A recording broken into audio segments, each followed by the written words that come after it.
तो आज हम जानेंगे महत्तम समापवर्तक यानी एचसीएफ। पहले जान लेते हैं महत्तम समापवर्तक कहते किसे हैं। तो वह बड़ी से बड़ी संख्या जो दी हुई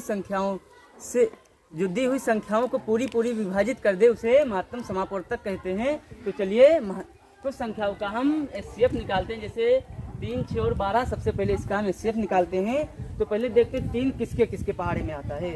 तो 3 तो या फिर 1 के पहाड़े में आता है या फिर 3 के। तो यहाँ पर एक का तो लिखेंगे नहीं क्योंकि 1 तो सभी के पहाड़े में आता है। तो यहाँ पर पहले लिखेंगे 3, यानी 3 जो है 3 के पहाड़े में आता है। 6 किसके पहाड़े में आता है, तो 3 के पहाड़े में आता है और 6 के पहाड़े में आता है।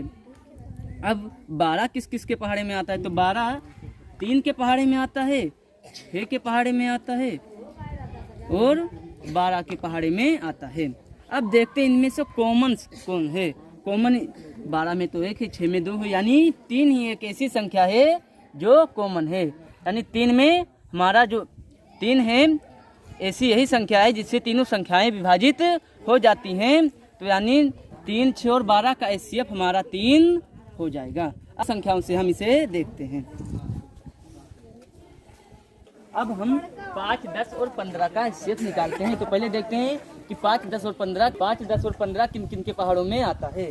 तो 5 किस के पहाड़े में आता है, 1 के और फिर 5 के। तो यानी 5 सिर्फ 5 के पहाड़े में आता है और 10 5 के पहाड़े में भी आता है और 10 के भी पहाड़े में आता है।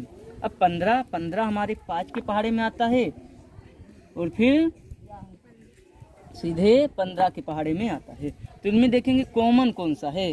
तो कॉमन तो 15 तो है नहीं, 10 भी नहीं है, यानी 5 हमारा कॉमन है क्योंकि यह तीनों के पहाड़े में आता है।